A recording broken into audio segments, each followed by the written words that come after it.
Tell me why. It's like, I don't know, 11 o'clock. I've got so many assignments to do. And here I am recording a video because the one that I recorded got deleted by accident. It's a long story. Anyway, I'll basically sum up what I was saying in that video. I got peppercorn. I got peppercorn stuck in my throat. Okay, anyway. So, I was basically talking about this thing that I have of being needed. And, I mean, it's kind of depressing, I won't lie. I spoke to a friend of mine a few months ago, and he was telling me about, I think it was a book that he read.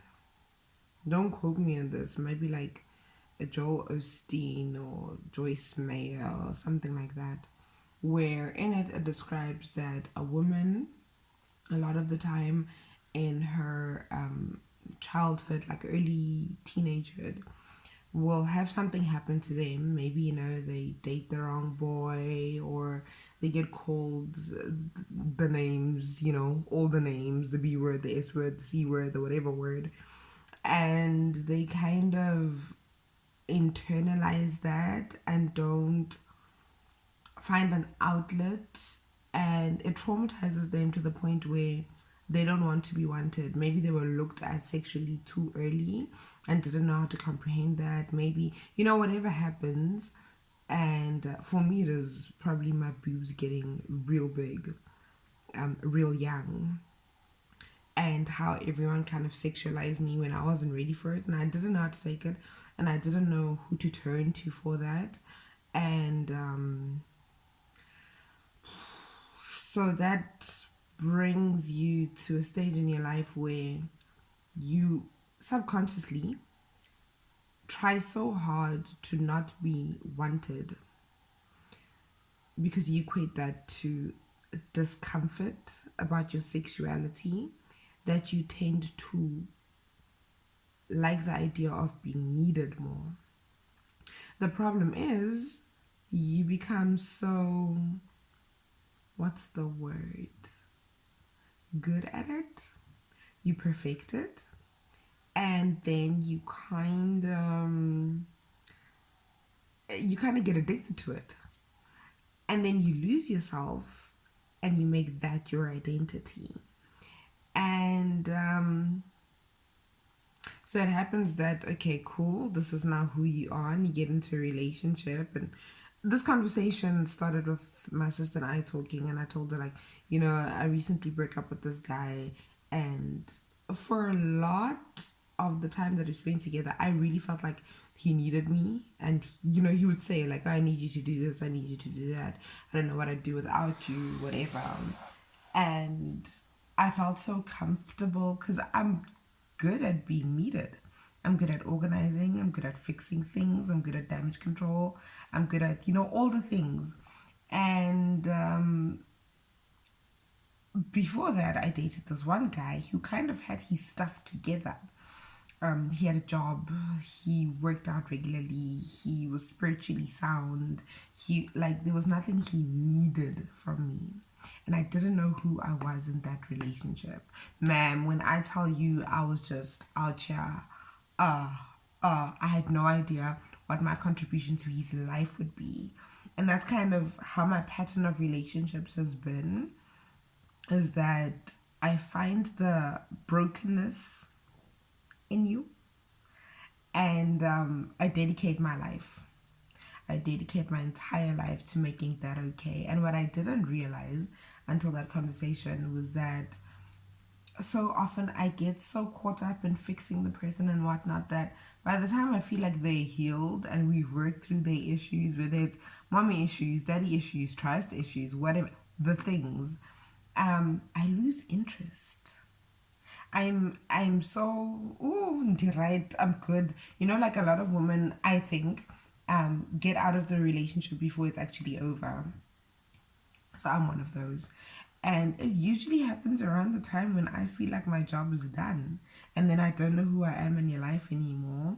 And I'm just, I'm good. And it bothers me because it kind of begs, apart from fixing a person, it begs the question, who am I in a relationship? I think a healthy relationship is one where you can mutually or symbiosis, mutually fix each other when needed, but that's not like your main job. And I think that stems from two things, right? The first is that we have made it a point as women in general, I don't care where you are in the world, that your job is not to focus on you, right? So you'll do all the things for all the people, whether you lose yourself in it or not. That is what you do. And it's dangerous because you forever seeking, and this is the second point, external validation. Do you know what I mean? If someone says, okay, yes, you were good enough, and yes, you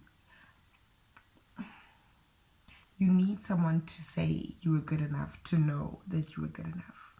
And it's a problem for me because in as much as I'm good at doing the things, I also, I mean, it's a bit messed up, but I also really need you to say, I would have died had you not been there. What would I have done without you?